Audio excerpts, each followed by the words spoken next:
Hi hello welcome to our channel. నేను మీ astro numerologist Nivas Valmiki. Late marriage, వివాహము late అవ్వడం చాలామందికి చాలా సందర్భాల్లో మరలా వస్తున్నటువంటి ఒక సందేహాన్ని మీకు అర్థమయ్యే రీతిలో చెప్పడానికి ప్రయత్నిస్తాను. లేట్ వివాహము ఎందుకు లేట్ అవుతుంది? ఇక్కడ ప్రతి ఒక్కరం చేసే మిస్టేక్ ఏంటంటే, ఒక పర్సన్కి వివాహము లేట్ అవుతుంటే ఎంతసేపటికి ఆ పర్సన్నే చూస్తాం, ఆ పర్సన్ డేట్ ఆఫ్ బర్తే చూస్తాం, ఆ పర్సన్ యొక్క రాశి చక్రమే చూస్తాం. కానీ ఇక్కడ ఒక పర్సన్ అంటే అతను తన ఫ్యామిలీతో ఇన్క్లూడ్ అయి ఉంటాడు. బిఫోర్ మ్యారేజ్ ఒక పర్సన్ అతని యొక్క పేరెంట్స్, అతని యొక్క brother and sisters. After marriage అతని యొక్క లైఫ్ పార్ట్నర్, అతని యొక్క చిల్డ్రన్. ఇది జనరల్గా మీరు ఏ శాస్త్రంకి వెళ్ళినా సరే, అది న్యూమరాలజీకి వెళ్ళినా సరే, ఇక్కడ ఒక పర్సన్ అంటే మీనింగ్ అది బిఫోర్ మ్యారేజ్, ఆఫ్టర్ మ్యారేజ్. ఇప్పుడు వివాహం అనే సమస్య ఎవరికి వస్తుంది? Before marriage.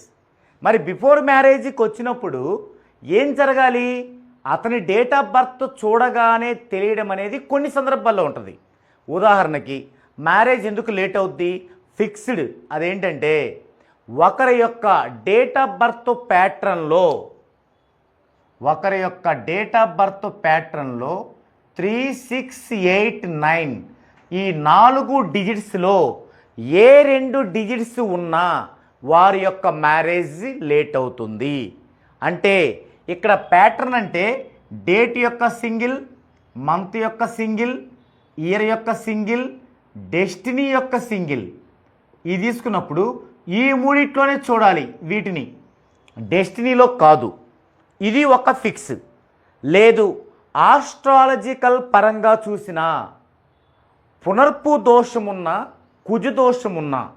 పునర్పు దోషం అంటే ఒకే రాశిలో శని చంద్రుడు కలిసి ఉండటం, లేదా ఒకే భావంలో శని చంద్రుడు కలిసి ఉండటం, కుజదోషం. ఇవి గనక ఉన్నట్లయితే మ్యారేజ్ లేట్ అవ్వడానికి 90% అవకాశం ఉంది. అదే వారి యొక్క ప్యాటర్న్లో మొదటి మూడింట్లో గనక 3689లో ఏ ఒక్కటి ఉన్నా, 3689లో ఏ 2 ఉన్నా మ్యారేజ్ లేట్ అవ్వడానికి 100% ఛాన్స్ ఉంటుంది. ఇవి కాకుండా వారు గనక 10 లేదా 28 తేదీల్లో జన్మించినట్లయితే 100కి 1000% ఛాన్స్ ఉంటుంది. ఇవి చూడగానే చెప్పేటువంటి విషయాలు. మరి ఈ 3 లేవనుకుందామండి. అంటే కుజదోషం లేదు, పునర్పు దోషం లేదు, అలాగని ప్యాటర్న్లో 3689లో ఏవైనా 2 లేవు, వారు 10వ తారీఖు పుట్టలేదు, 28వ తారీఖు పుట్టలేదు, అయినప్పటికీ వివాహం లేట్ అవుతుంది. అప్పుడు మాత్రం ఖచ్చితంగా వారి యొక్క పేరెంట్స్, వారి యొక్క బ్రదర్ అండ్ సిస్టర్స్ యొక్క కంప్లీట్ డేట్ ఆఫ్ బర్త్లు కూడా చూడాలి. అలాంటిదే ఇప్పుడు మనం చెప్పుకోబోయే ఒక కేసు. ఓకే, ఇప్పుడు ఇక్కడ పవన్ కుమార్ అనే ఒక పర్సన్ 28/12/1997 అంటే ఇప్పుడు సుమారుగా 28 ఇయర్స్. అతనికి సుమారుగా 28 ఇయర్స్. మ్యారేజీ అవ్వలేదు. సరే, మ్యారేజీ ఎప్పుడవుతుంది అన్నదానికి ఎలాగో మనం అష్టక వర్క్ ద్వారా వారికి మ్యారేజ్ ఎప్పుడు జరుగుతుందో చెప్పచ్చు. ఓకే, అది ఒక అంశం. అంటే ఫుల్ రిపోర్ట్ తీసుకుంటేనే అది పాసిబుల్. అలా కాకుండా ఇప్పుడు ఇతనికి ఫుల్ రిపోర్ట్ తీసుకోలేదు, ఒక సందేహం వచ్చింది మ్యారేజ్ ఎందుకు అవ్వట్లేదని. చూడండి, ఇప్పుడు వీరి యొక్క డేట్ ఆఫ్ బర్త్ 28/12/1997, 2, 8, 10, 11, 13, 23, 39, 1, 3, 8, 3. ఇది ప్యాటర్న్. ఇప్పుడు చూడండి, ఈ ప్యాటర్న్లో మొదటి 3 అంటే ఇలా చూసుకున్నా, ఈ మొదటి 3 చూసుకుంటే 3, 6, 8, 9లో 3, 8 ఉంది. సో ఇక్కడ మ్యారేజ్ కావటానికి 100% ఛాన్స్ లేదు. ఇక ఆస్ట్రాలజికల్గా ఏమున్నాయి అనేది మనకి డీటెయిల్స్ ఇచ్చారు, చూడొచ్చు. అది కూడా అంటే పునర్పు దోషం ఉందా, కుజదోషం ఉందా అని. అయితే 11, 12 మధ్య అన్నారు. దీన్ని మనం బీటీఆర్ చేసుకోవాలి. బీటీఆర్ చేసుకున్నాకే మనం ఆస్ట్రాలజికల్గా చూడాలి. ఇక్కడ ఒక అంశం వచ్చింది, 100% మ్యారేజ్ ప్రాబ్లం అనేది వచ్చింది మనకి. తర్వాత ఇంకోటి కూడా ఉంది. ఇదిగో ఈ డేట్స్ చెప్పుకున్నాం కదా. ఇతని యొక్క డేట్ ఎంత? 28. మరి 28 10 కానీ 28లో కానీ పుడితే ఆర్థికం అండ్ వివాహం రెండు కూడా ప్రాబ్లమే. ఆర్థికం అంటే వారి పేరెంట్స్కి ఎకనామికల్ స్ట్రగుల్ ఫుల్లీగా ఉంటుంది. అలాగే వారికి వివాహ స్ట్రగుల్ ఉంటుంది. వివాహ స్ట్రగుల్ అంటే ఏంది? వివాహం అవ్వకపోవటం, ఒకవేళ అయితే డిస్టర్బ్ అవ్వటం. సో ఇక్కడ మనకు 2 అంశాలు వచ్చినాయి. 3, 6, 8, 9లో 1 ఉండటం ఒక అంశం. ఈ యొక్క 10, 28లో 28లో జన్మించడం ఒక అంశం. ఇక్కడ 2 అంశాలు స్టార్టింగ్లోనే మనకు అర్థమైనవి, వివాహం లేట్ అవుతుంది అని చెప్పడానికి. ఇకపోతే వీరి బ్రదర్ ఫాదర్ యొక్క డేట్ ఆఫ్ బర్త్లు కూడా ఇచ్చారు. ఇవి చూద్దామండి. వీరి యొక్క ముందుగా అసలు వీరి యొక్క ప్యాటర్న్లో డెడ్ యాంటీ ఏమున్నాయి? 3, 8 డెడ్ యాంటీ, 8, 3 డెడ్ యాంటీ. అంటే దాదాపుగా 9 నుండి 54 సంవత్సరాల దాకా నరకం అంటే ఏంటో వీరు చూస్తారు. 9 నుంచి 54 సంవత్సరాల దాకా. ఓకే, మరి ఇప్పుడు వీరి యొక్క పేరెంట్స్ 2 ఇచ్చారు డీటెయిల్స్. ఇది చూద్దామండి. ఇది చూస్తే ఇక్కడ బ్రదర్ది 5, 1, 95 అంటే 5, 1, 10, 19, 24, 6, 3. ఇక్కడ 1, 6 డెడ్ యాంటీ. ఇది ఎక్కడి నుంచి మొదలవుద్ది? 9 సంవత్సరాల నుంచి 24 సంవత్సరాల దాకా ఈ ప్రభావం ఉంటుంది. 9 నుంచి 24. తర్వాత వచ్చేసి దీని కంటిన్యూషన్గా మళ్ళీ 38 వరకు కూడా ఇది కొనసాగుతుంది. సో 9వ సంవత్సరం అంటే వీరికి ఎంత? 1995 నుంచి 9 అంటే 2004. అంటే ఇక్కడ నుంచి మొదలైంది సమస్య.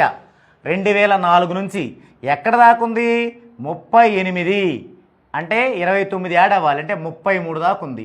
2004 నుండి 33 సంవత్సరాల దాకా వీరికి బాగలేదు. ఈ ప్రభావం వీరి మీద ఉంటుంది ఖచ్చితంగా. తర్వాత ఫాదర్కి చూస్తే 8, 5, 3, 7. వీరు చూస్తే 8, 3 డెడ్ యాంటీ, 3, 7 డెడ్ యాంటీ. వీరికి 2 డెడ్ యాంటీలు ఉన్నాయి. ఇక్కడ ఫ్యామిలీ మెంబర్స్తో కూడా వీరిపైన పడింది. వాస్తవంగా ఫ్యామిలీ మెంబర్స్కి అలా ఉండబట్టే వీరి యొక్క పుట్టుక అలా జరిగింది. ఓకే, అలా మన రివర్స్లో చూసుకుంటే ఫ్యామిలీ మెంబర్స్ ద్వారా ప్రాబ్లం ఉంది, వారికి వివాహ ప్రాబ్లం ఉంది. సో వీరికి ఎట్టి పరిస్థితుల్లో వివాహం అయ్యే ఛాన్స్ లేదనమాట. అయితే వీరు వారికి నేమును సూచించమన్నారు.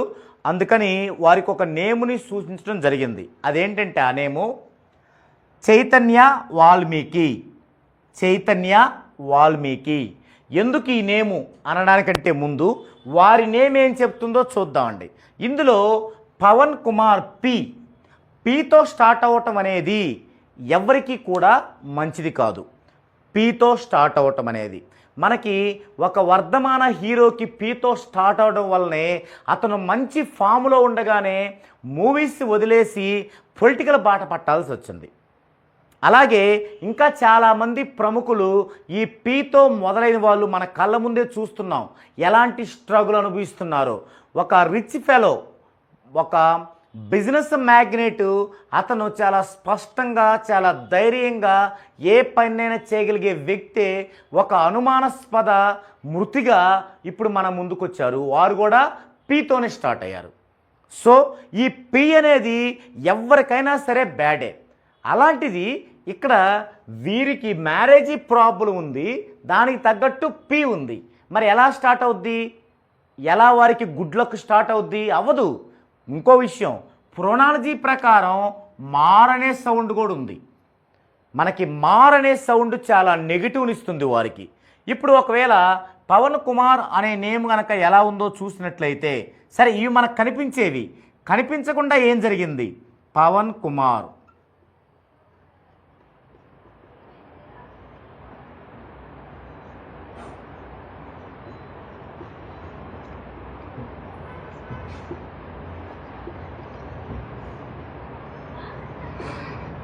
టోటల్ 36.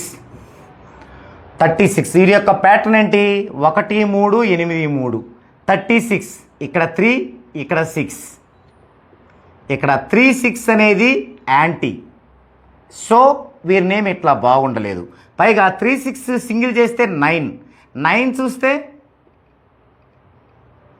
9 వేసి మొత్తం యాడింగ్ చేసుకుంటే మరలా 1383 వచ్చింది. మనకి నేమ్ కరెక్షన్ అంటేనే ఏంటి, మన విధిరాతని మార్చగలిగేది. మరి 1383 వీరి విధిరాత అయితే మరి నేమ్ ఏం చేయాలి, వారి విధిరాతను మార్చాలి కదా. ఎక్కడ మార్చింది, సేమ్ అదే వచ్చింది మరలా.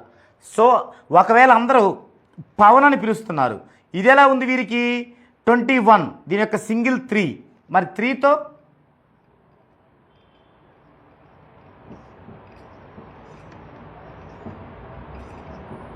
4623 వచ్చింది. 4623. ఈ 4623లో ఈ 6 అనేది కూల్ నెంబరు, 2 అనేది వీక్ నెంబరు. అంటే ఎక్కడైతే మ్యారేజ్ జరగాలో అక్కడ 6 ఉండటం వల్ల కూడా వారికి గ్రోత్ అనేది రాలేదు.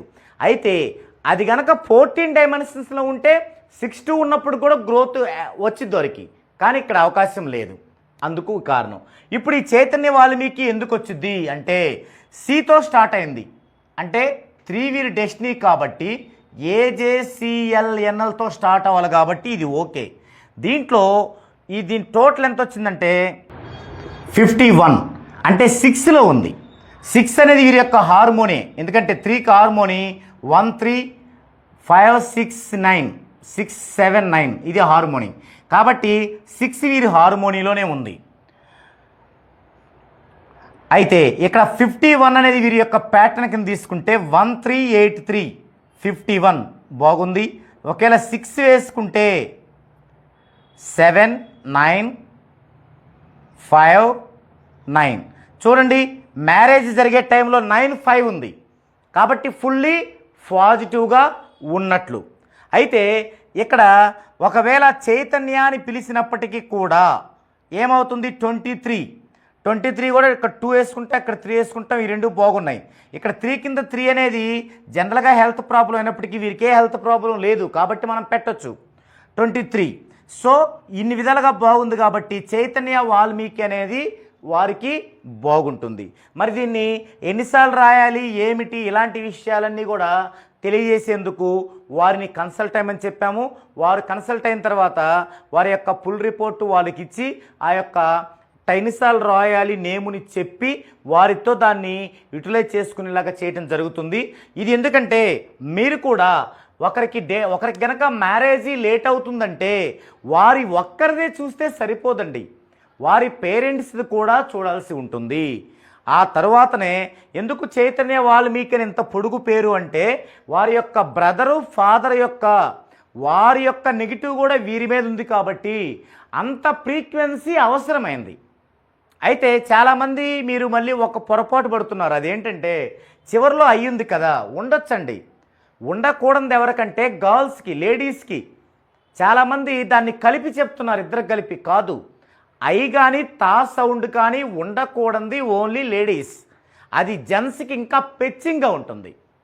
సో వివాహము లేటు అనగానే వారి ఒక్కరిదే చూడకుండా ఇన్ని అంశాలను పరిగణలోకి తీసుకోవాల్సి ఉంటుంది. ఈ అన్ని అంశాలను పరిగణలో తీసుకొని ఎంత ఫ్రీక్వెన్సీతో వారి నేమ్ ఉండాలి అనేది డిసైడ్ చేయటంతో వారికి ఆ వివాహ సమస్య తీరడమే కాకుండా వారి ఫ్యామిలీకి కూడా ఆ పాజిటివ్ అనేది వెళ్ళి వారి బ్రదర్ ఫాదర్లో ఉన్న నెగిటివ్ కూడా మామూలు స్థాయిలోకి వచ్చి వారి యొక్క కెరీర్ బాగుండటానికి 100కి 1000% హెల్పింగ్గా ఉంటుందన్నమాట. ఓకే, ఇది ఈ వీడియోలో టాపిక్. మరో వీడియోలో మరో డిఫరెంట్ టాపిక్తో మరలా కలుద్దామండి.